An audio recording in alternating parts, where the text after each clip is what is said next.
Hi friends, happy independence day. அது மட்டும் இல்லாமல் இன்றைக்கி நார்த்து சைடு வந்து தீஜ்னு ஒரு ப்ரோக்ராமும் இருக்குது.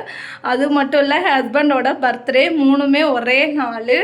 அதனால இன்றைக்கி வந்துட்டு அவங்கவுங்க ஸ்டேட்காரவங்க அவங்கவுங்க கெட்டப்பில் வரணும். அதாவது தமிழ்நாடுனா தமிழ்நாடு மாதிரி, கேரளானா கேரளா ட்ரெடிஷ்னலு, ஆந்திரானா ஆந்திரா ட்ரெடிஷ்னலுன்னு சொல்லிட்டு இந்தியன்றத ஒரே ஸ்டேட்டாக இன்றைக்கி நாங்கள் கொண்டு வர்றதுக்காக அவங்கவுங்க கெட்டப் பண்ணி வரணும் அப்படின்னு சொல்லியிருந்தாங்க. நம்ம தமிழ்நாட்டு லுக்கை நம்ம கொண்டு வந்துருவோமா?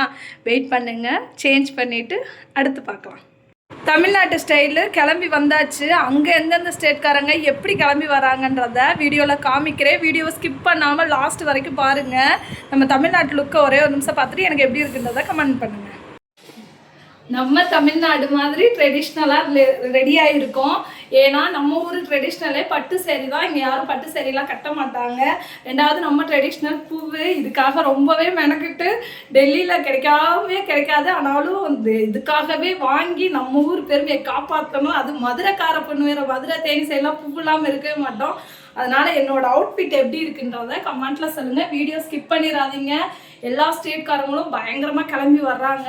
அது எல்லாத்தையும் வீடியோவில் எல்லாத்தையும் நான் கவர் பண்ணி. கேரளா கேரளா கேரளா பெண்குட்டி, அரே கேரளா பெண்குட்டி தேக்கோ. மகாராஷ்டிரா, தெலுங்கானா, ஓ ராஜஸ்தானே, தமிழ்நாடு, ஆந்திரா, கேரளா, ஐயோ தெலுங்கானா, மகாராஷ்டிரா, பீகார். இதுதான் தீஜ் ஃபெஸ்டிவலாங்க. இதுக்கு தான் இவ்வளோ ரெடியாகி வந்தோம். இந்த ஊஞ்சலில் உட்காந்து இன்றைக்கி இதில் ஆடி அதுக்கு எடுத்துட்டு டான்ஸ் ப்ரோக்ராமு எல்லாமே நடக்குமா. இது போன வருஷமே நான் வீடியோ போட்டிருந்தேன். நமக்கு ரொம்ப டிஃப்ரெண்ட்டான ஒரு விஷயந்தான். ஆனால் இங்கே வந்துட்டு இதை பயங்கர ஸ்பெஷலாக கொண்டாடுறாங்க. இண்டிபெண்டன்ஸ் டேவும் இதுவும் சேர்ந்தே வந்ததுனால இண்டிபெண்டன்ஸ்க்கு காலையிலேயே வந்து ப்ரோக்ராம் எல்லாமே முடிஞ்சிருச்சு. அதனால வந்து குவார்ட்டர்ஸில் இந்த மாதிரி ஏற்பாடு பண்ணியிருந்தாங்க யூனிட்டில்.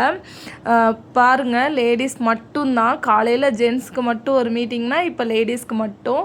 காலையில் இண்டிபெண்டன்ஸ் டேவை முடிச்சுட்டு ஈவினிங் வந்து இந்த ப்ரோக்ராமுக்கு ரெடி பண்ணியிருந்தாங்க. இதில் குழந்தைகளும் பயங்கரமாக டான்ஸ் ஆடி இருந்தாங்க. நமக்கு காப்பிரைட் வருன்றதுனால வீடியோட போடலை.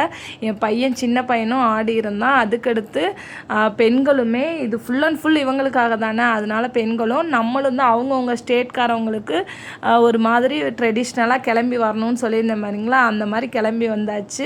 அக்கா தான் லாஸ்ட் வரைக்கும் 5 கொஸ்டினுக்கு எல்லாத்துக்கும் ஆன்சர் பண்ணாங்க. நான் ஏன் பண்ணலை அப்படின்னா, நமக்கு என்ன பேசுகிறாங்கன்னே சில நேரம் புரியாது. கிட்டத்தட்ட 8 வருஷமாக இருக்கேன்.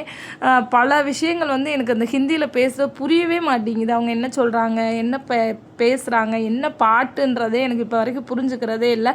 ஏன்னா எங்கே போனாலும் நம்ம தமிழ்கார ஃப்ரெண்டு இருக்காங்களா, அதனால வந்துட்டு நான் கற்றுக்கிறவே இல்லை. எனக்கு அது ஏறவும் இல்லை. அந்த மாதிரி கிஃப்டெல்லாம் கொடுத்து எல்லோரும் ஃபோட்டோ எடுத்து சூப்பராக தீஜ் வந்து கொண்டாடினாங்க. எப்படி இருந்தோம், தமிழ்நாட்டு லுக்கில் நான் நல்லா இருந்தேனா நல்லா இல்லையா, நம்ம ஊர்லேயும் இந்த மாதிரி கொண்டாடினா நல்லா இருக்கும்ல. உண்மையிலே இது சூப்பரான ப்ரோக்ராம். அப்படியே ஈவினிங் வந்து என் ஹஸ்பண்டுக்கு நைட் டியூட்டி. அது மட்டும் இல்லாமல் அவருக்காக நாங்கள் கேக்கு சர்ப்ரைஸாக கட் பண்ணி அவரோட பர்த்டேவையும் ஃபினிஷ் பண்ணியாச்சு. நிறைய பேர் இன்ஸ்டாவில் வந்துட்டு ஹாப்பி பர்த்டே வாழ்த்து சொல்லியிருந்தீங்க. அவங்க எல்லாருக்குமே பெரிய பெரிய நன்றி. இவ்வளோ பேத்த நான் சம்பாதிச்சு வச்சுருக்கேன்றப்போ எனக்கு ரொம்ப ரொம்ப சந்தோஷமாக இருக்குது. இந்த தீஜ் ப்ரோக்ராம் தமிழ்நாட்டிலையும் நடந்தால் நல்லா இருக்குமா நல்லா இல்லையான்றதை உங்கள் ஆன்சரை மறக்காமல் கமெண்ட்டில் கமெண்ட் பண்ணுங்கள். அப்படியே செலிப்ரேஷன் முடிஞ்சிருச்சு. இண்டிபெண்டன்ஸ், என் ஹஸ்பண்டோட பர்த்டே, தீஜ் ஃபெஸ்டிவல் எல்லாத்தையும் முடிச்சுட்டு நாளைக்கு ஞாயிற்றுக்கிழமை அடுத்த வேலை என்ன, நாளைக்கும் சமைக்கிற வேலையை ஸ்டார்ட் பண்ணிட வேண்டியதுதான். இந்த வீடியோ பிடிச்சிருச்சுன்னா எல்லாருக்கும் ஷேர் பண்ணுங்கள், கமெண்ட் பண்ணுங்கள்.